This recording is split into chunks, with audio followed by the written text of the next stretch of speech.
आपने मोबाइल के जरिए फ्रॉड के बारे में सुना होगा, आपने सोशल मीडिया के जरिए फ्रॉड के बारे में सुना होगा, यह भी सुना होगा कि एक राज्य में बैठकर दूसरे राज्य के व्यक्ति को किसी ने ठग लिया, चूना लगा दिया। मगर क्या यह सुना है कि हिंदुस्तान में बैठे लोगों ने 7 समंदर पार अमेरिका के लोगों को तगड़ा चूना लगा दिया? हल्का फुल्का नहीं, 50 करोड़ से ज्यादा की रकम ठग डाली है। नहीं सुना होगा? आज देख सुन लीजिए विस्तार से। यूपी के नोएडा में बैठकर 20 से 30 साल की उम्र के लड़कों ने गजब कारनामा किया है। अमेरिका के लोगों के साथ बड़ी जालसाजी कर डाली है। ये जो नोटों की गड्डियां आप देख रहे हैं, ये उन्हीं आरोपियों के पास से बरामद हुई है। इनके पास से कंप्यूटर भी बरामद हुए हैं, गाड़ी भी बरामद हुई है।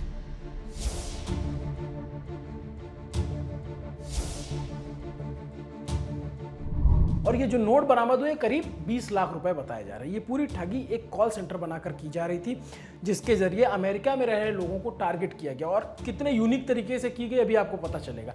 पुलिस ने कॉल सेंटर में काम करने वाले 86 लोगों को गिरफ्तार किया है, जिसमें 46 पुरुष हैं, 38 महिलाएं। ये जो पुलिस अधिकारियों के पीछे लोग दिख रहे हैं, ये वही आरोपी हैं। ज्यादातर आरोपी नॉर्थ ईस्ट यानी नॉर्थ ईस्ट में से नागालैंड और मणिपुर के रहने वाले हैं। अब सवाल होगा कि आखिर इन लोगों ने अमेरिका को तगड़ा वाला चूना लगाया कैसे? क्या फॉर्मूला इन्होंने अपनाया था? पुलिस के मुताबिक ठगी काफी यूनिक तरीके से की गई। डार्क वेब के जरिए यूएस के करीब 4 लाख लोगों का डेटा निकाला गया।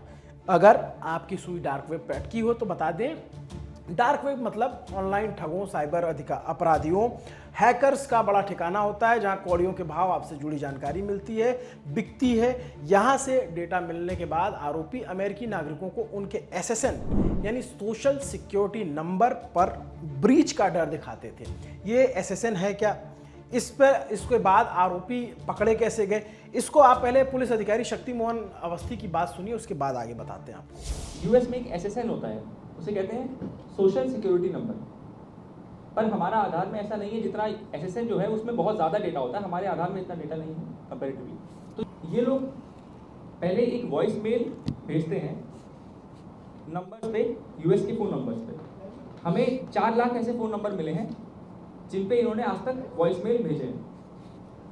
वॉइस मेल भेजने के बाद वॉइस मेल में ये कंटेंट होता है कि आपका सोशल सिक्योरिटी नंबर कॉम्प्रोमाइज़ हो चुका है, आपका सोशल सिक्योरिटी नंबर सबको में इतनी चीज़ें, इतने ड्यूज हैं या इतने लोन्स हैं या इतने बैंक अकाउंट्स हैं। आपने एक बात गौर किया होगा, एडीसीपी शक्ति अवस्थी ने भी एसएसएन नंबर पर ही जोर दिया। जैसे भारत के नागरिकों के लिए आधार कार्ड में यूनिक आईडी नंबर जारी किया जाता है, वैसे ही अमेरिका में सोशल सिक्योरिटी नंबर जारी किया जाता है। अमेरिकी नागरिकों को जब तक भनक लगती है तब तक उन्हें ट्रैप में फंसाया जाता है और खेला कर दिया जाता है। दरअसल एसएसएन नंबर का महत्व अमेरिका में बहुत ज़्यादा है। हमारे आधार कार्ड का महत्व है, लेकिन एसएसएन की चर्चा अमेरिका में कुछ ज़्यादा ही होती है। इसमें जो है व्यक्ति की सभी जानकारियां लिंक होती हैं, मतलब नाम, पता के अलावा बैंक डिटेल, लोन डिटेल, सब कुछ। इसका फ़ायदा आरोपियों ने उठाया।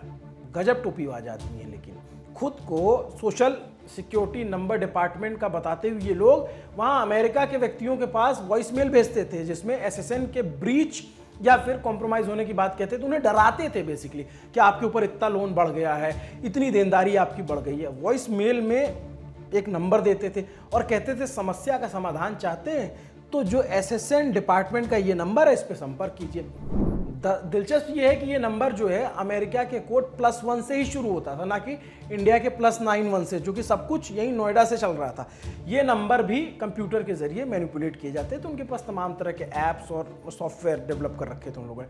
इसके बाद होता क्या था कि कोई व्यक्ति इनके झांसे में आ ही जाता था, वो इनके दिए नंबर पर फ़ोन करता था। नॉर्थ ईस्ट के जो आरोपी हैं वो डिपार्टमेंट का बन करके उन्हें अमेरिकन एक्सेंट में ही बात करते थे, यानी जिस तरह की इंग्लिश वो बात करते हैं उसी तरीके का।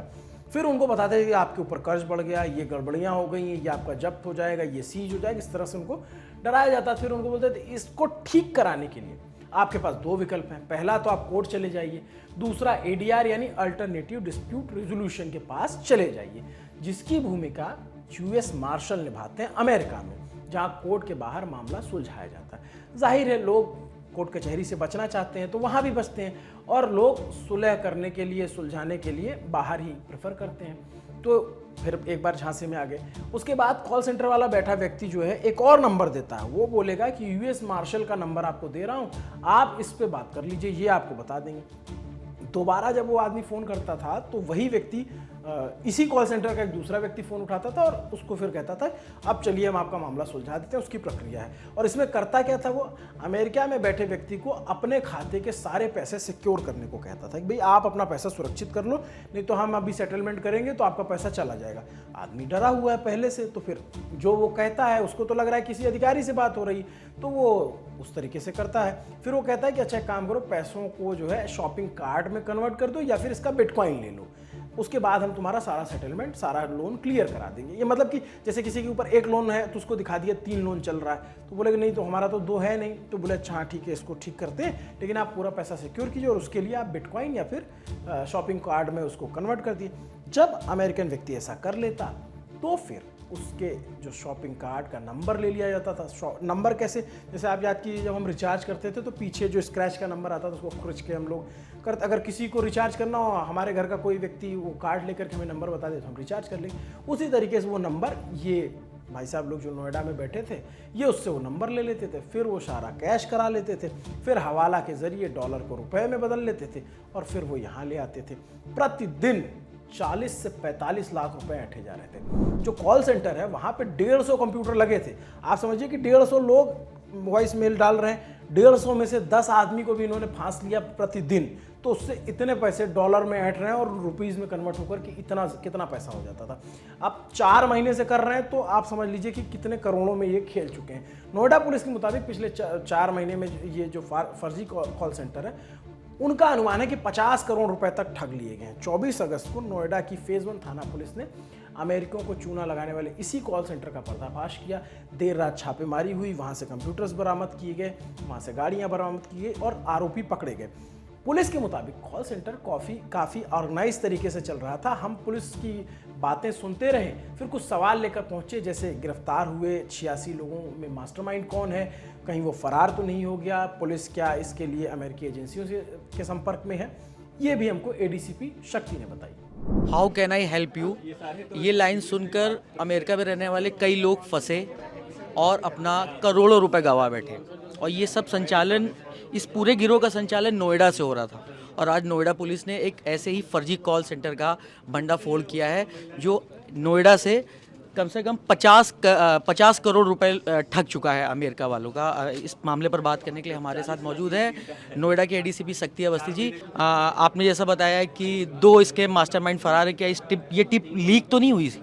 नहीं, ऐसी कोई टिप लीक नहीं हुई थी, लेकिन अभी उनकी जल्दी गिरफ्तारी सुनिश्चित भी की जाएगी। अच्छा, ये जो पकड़े गए हैं आरोपी, उसमें 46 लड़के हैं और 46 लड़के हैं, 38 महिलाएं हैं। बताइए। जी हाँ, तो ये सब सेम एज ग्रुप के लगे हैं हम लोगों को, तो ये कैसे माउथ टू माउथ पब्लिसिटी से एक दूसरे से जुड़े, या कोई खास गिरोह है इनकी रिक्रूट करने का? हाँ नहीं, ये लोग पीयर टू पीयर थे, मतलब ये दोस्त थे आपस में, 2-4 लोग को बुलाते थे, उसके बाद लोग बढ़ते रहते थे, तो पीयर टू पीयर इनका हायरिंग का प्रोसेस था। नॉर्थ ईस्ट के ही अधिकतर आरोपी हैं, कोई खास वजह? नहीं, कोई खास वजह नहीं। एक वजह ये समझ में आती है कि उनका एसेंट जो होता है, क्योंकि वहाँ पे इंग्लिश ज़्यादा बोली जाती है, तो उनका एसेंट जो है वो यूएस वालों को, वो यूएस वाले उनको अपने जैसा ही लगता है, तो ये मुख्य वजह समझ में आ रही है। आप लोग अमेरिकी एजेंसियों से कांटेक्ट कर रहे हैं इस मामले को लेकर? बिल्कुल, हम लोग सभी एजेंसीज को सूचना दे रहे हैं। मतलब अगर आप एक कीवर्ड है, एक फर्जी कॉल सेंटर डालिए तो नोएडा में एक पूरा खुल के आ जाता है सामने कि ये फर्जी कॉल सेंटर, कभी नौकरी के नाम पर, कभी लोन के नाम पर। तो ये इन सब का मास्टरमाइंड कोई एक जरिया, मतलब कोई एक मास्टरमाइंड चला रहा है इस पूरा गिरोह को, कि अलग अलग कॉल सेंटर जिसका भी मन करता खोल के बैठ जाता है? नहीं, ऐसा कोई हमको मास्टरमाइंड पता नहीं लगा, लेकिन अगर कभी ऐसा पता लगेगा तो हम लोग ज़रूर उन सभी कॉल सेंटर्स पे रेड करेंगे। ये पहली बार नहीं हुआ कि नोएडा में फर्जी कॉल सेंटर एक्सपोज हुआ हो।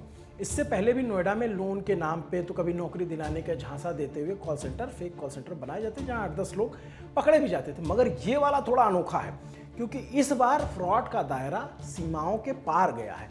और दूसरी बात यह है कि ज़्यादातर लोगों जो पकड़े गए हैं, जो आरोपी हैं, उनका इस फ्रॉड में इन्वॉल्व होना माना जा रहा है। जबकि पहले पकड़े गए कॉल सेंटर में कई लोग खुद भी झांसे में होते थे। माना कि अमेरिका ने इंटरनेट का आविष्कार किया, वहीं पे इंटरनेट का आविष्कार हुआ और उसने दुनिया को एक धागे में बांध दिया, मगर उसी इंटरनेट का इस्तेमाल इस तरीके से होगा शायद किसी ने नहीं सोचा होगा।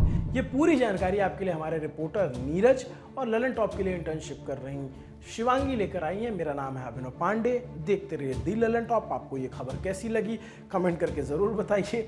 और वो वाला जो मीम है वो याद कीजिए जिसमें कहता है गजब टोपीबाज आदमी है, तो यहाँ पे भी बहुत सारे टोपीबाज बैठे हुए हैं। शुक्रिया।